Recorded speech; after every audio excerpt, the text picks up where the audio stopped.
Hello. Have you ever had doubts? I mean, doubts about God. I know I have. And I certainly have had doubts about the message I so confidently preached when I was a young, enthusiastic evangelical Christian. Or maybe you've got doubts about yourself and your capabilities and your worthiness. Perhaps there are times in your life when it seems hard to believe God is present and the kingdom of God is drawn near. People who've lost loved ones, or people who've had traumatic experiences, especially in war, and come back traumatized psychologically, find it hard to believe in a God who is loving. How do Palestinians feel about what's happening to their homeland? God seems to have abandoned them. And let's remember there are Palestinian Christians as well as Palestinian Muslims. And when we feel like that, the danger is always to take matters into our own hands, which is what Hamas did back in October the 7th, 2 years ago. But how are you feeling about the future as we step into another year? Economist Adam Tooze, in his 2021 book, Shutdown, How COVID Shook the World's Economy, says that the world is in a state of polycrisis in which interconnected catastrophes, geopolitical, environmental, economic, medical, and military, are increasingly converging to complicate, exacerbate, and accentuate one another. Previously stable nations are now preparing for war, and faith in political leaders is at an all-time low. So the question that John the Baptist asked from his prison cell one day is one that we might well be asking ourselves. He was asking his cousin Jesus, "Are you the Messiah, or are we to wait for another?" And if we were to ask the same question ourselves today, we might be asking Jesus, "Are you the Messiah who's promised to come again and establish justice and peace on earth, or are we to wait for another?" How long can we cling on in the hope that of the promise of peace on earth that we've been singing about during our Christmas celebrations? How long before it will actually be fulfilled? John the Baptist was languishing in a prison cell. Now, a year or two earlier, he was a popular preacher announcing the coming of God, who, according to the prophet Isaiah, would come with vengeance and with terrible recompense to set his people free from the oppression of well, it was the Babylonian Empire at the time, but applying it to the Roman Empire and their collaborators. So his preaching attracted the crowds because there was an increasing feeling of anger about the injustice of the situation in which they found themselves. Most were extremely poor and virtually slaves of the powerful elite in Jerusalem. There was increasing frustration at the religious leaders who had benefited from colluding with Rome to maintain Pax Romana, a peace that was not really peace at all, because it wasn't about the well-being of all, but only the absence of war.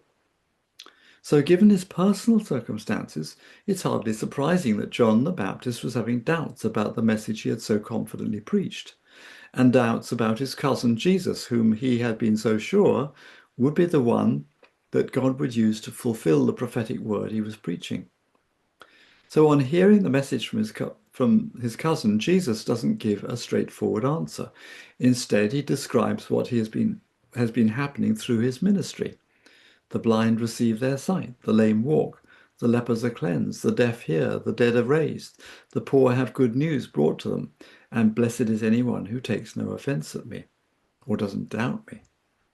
Now, this sounds rather different from what John was expecting Jesus to do as the Messiah. You see, nobody expected Jesus, or rather the Messiah, whoever it was, to be a healer. What they expected was much more like a social reformer, and what they were looking for was for someone who would avenge the wrongs that had been done to the people of Israel by the political and religious elite and set them free from the oppressive power of Rome. Now, Jesus' answer echoes the words of Isaiah 35, verses 5 and 6, as well as Isaiah 61, 1 and 2. But the Isaiah passage was lifted from a longer passage, the Isaiah verses that Jesus quoted was lifted from a longer passage, both chapters 34 and 35, which is a prophecy against some of their neighboring nations, notably Edom. Now, when the Babylonian army besieged Jerusalem for a second time in 587 BCE, the Edomites joined the attack, and this was to curry favor with the attacking Babylonians. And besides carrying off spoil, they wanted to avenge a 1,000-year-old grievance they held against Israel, who had subjugated them during the reign of King Saul.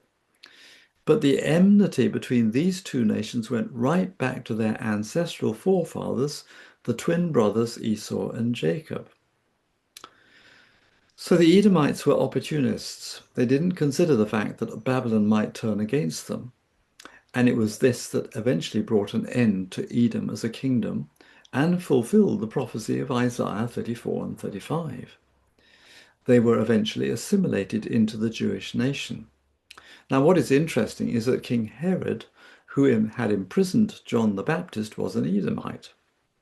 So the relationship between Israel and the Edomites was somewhat akin to the relationship that exists today between Israel and Palestine. What is also notable about Jesus' use of the passage in Isaiah 35 is that he omitted any reference to God avenging his enemies or the day of vengeance. The same holds true for the time when Jesus read from Isaiah 61 in the synagogue in Nazareth in Luke 4. He reads, "The Spirit of the Lord is upon me, because the Lord has anointed me.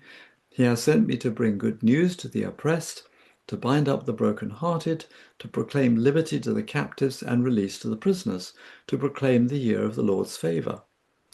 And he concluded by saying that this day, this prophecy is fulfilled. It's fulfilled in him, in other words. However, Jesus stopped short of reading the whole of the second verse. He was not proclaiming the day of vengeance of our God to comfort all who mourn, only the day of God's grace.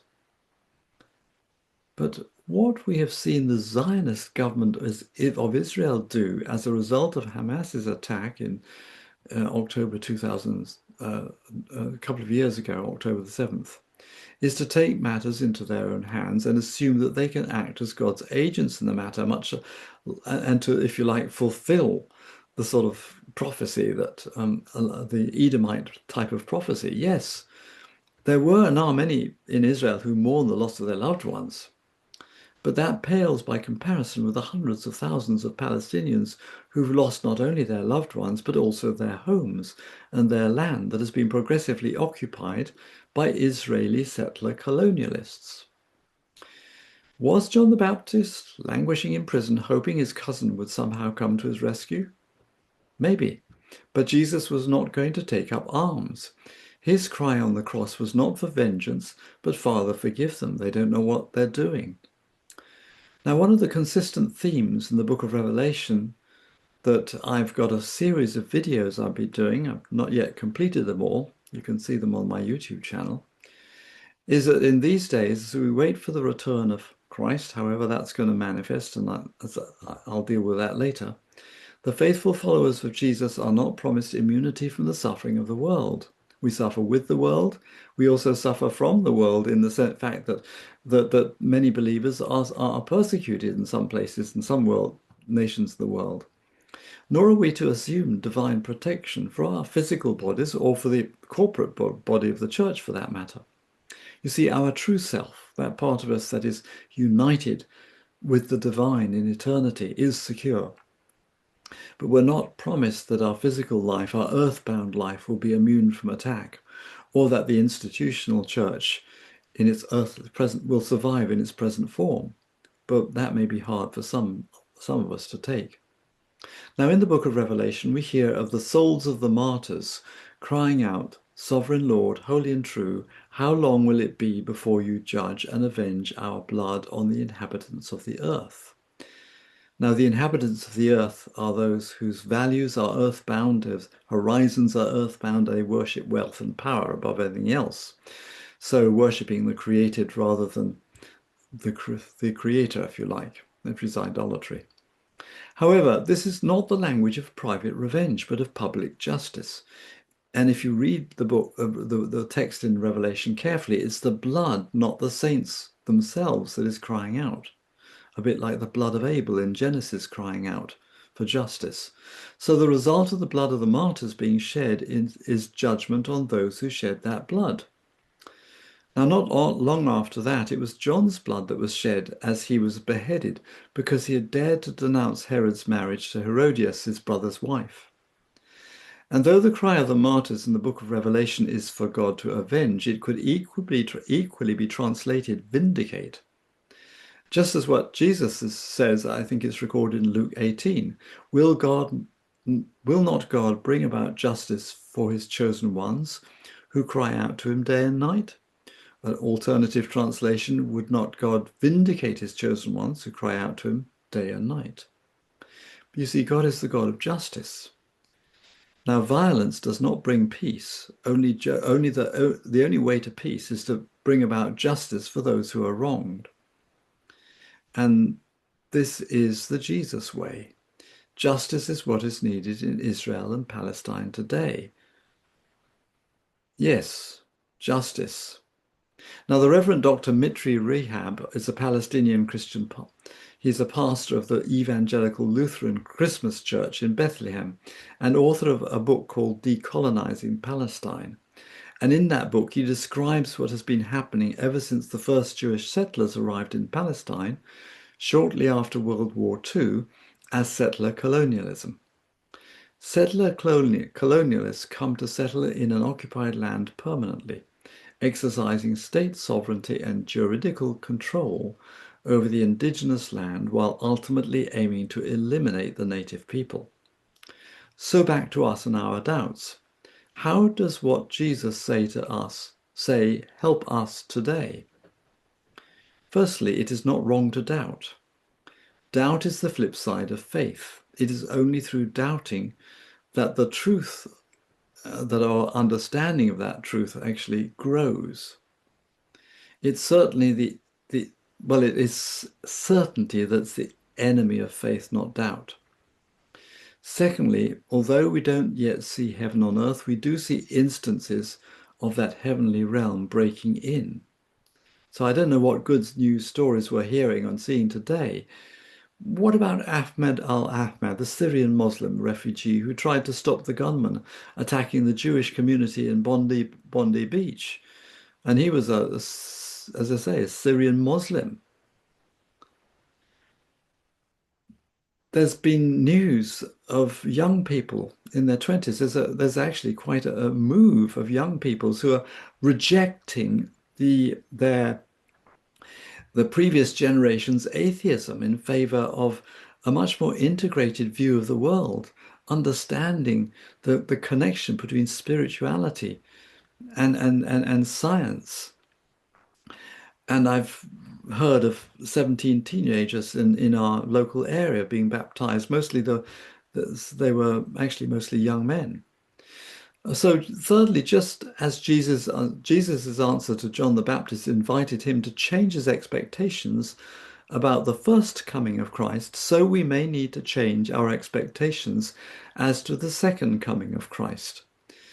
Now, when we speak of Advent or preparing for Christmas, we're not just talking about waiting for a little baby Jesus to be born. Now, that already happened 2,000 years ago. What we're looking forward to in these days is welcoming the universal Christ, the cosmic Christ, the Christ that is forever being born, incarnated in the human soul and into human history. So the return of Christ that will finally bring about peace on earth will not, I believe, be the return of the historical Jesus coming as some kind of cosmic Superman to zap the world.